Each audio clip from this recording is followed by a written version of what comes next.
Բյուրոկրատ գրախանութում հերթական տպավորիչ նորհանդեսն էր։ Այս անգամ ներկայացվում էր ժամանակակից արձակ մուտք գործած Հովհաննես Իշխանյանի առաջին գիրքը՝ Ուվալնյատի օրը։ Զարթնեցի ու տեսա, որ լացում եմ։ Հարցրի ինձ, ինչու եմ լացում։ Պատասխանեցի, որովհետև ծառայում եմ։ Այս տողերը երիտասարդ արձակագրի զինվորական երթ պատմվածքի բնաբանն են, որով էլ սկսվում է 16 պատմվածքներ ընդգրկող նոր լույս տեսած Ուվալնյատի օրը ժողովածուն։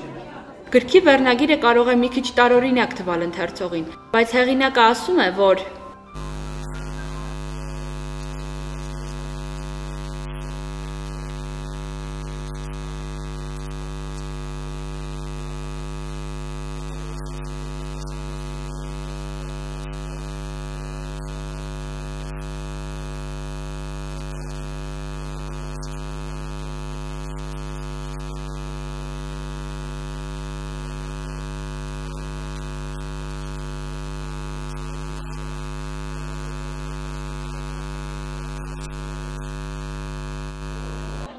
Հովհաննես Իշխանյանի գրականության հերոսները առաքինի չեն ու առաքինություն չեն էլ փնտրում, գրում է Սեդա Շեկոյանը գրքի խմբագրականում, իսկ հեղինակը չի էլ ձգտում, որ իր գրականության հետ հաշվի նստեն, եւ գուցե դա նրա ամենալավ հատկանիշն է։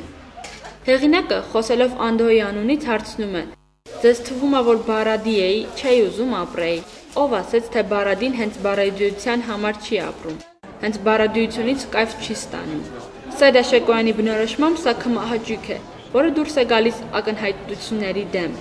Հովհաննեսը պաշտպանում է իր քմահաճույքը եւ քանի որ գրում է, ցանկանում է, որ այն երաշխավորվի, իր գրականությունը վերածելով քմահաճույքների երաշխավորագրի։ Գիրքը տպագրվել է 300 օրինակով։ Շապիկին Վահե Բուդումյանի Ուվալնյատի օրը շարքից նկարն է։ Միայն շնորհանդեսի օրը մասնագիտությամբ ծրագրավորող երիտասարդ արձակագիրը գրքի 50 օրինակ է վաճառել։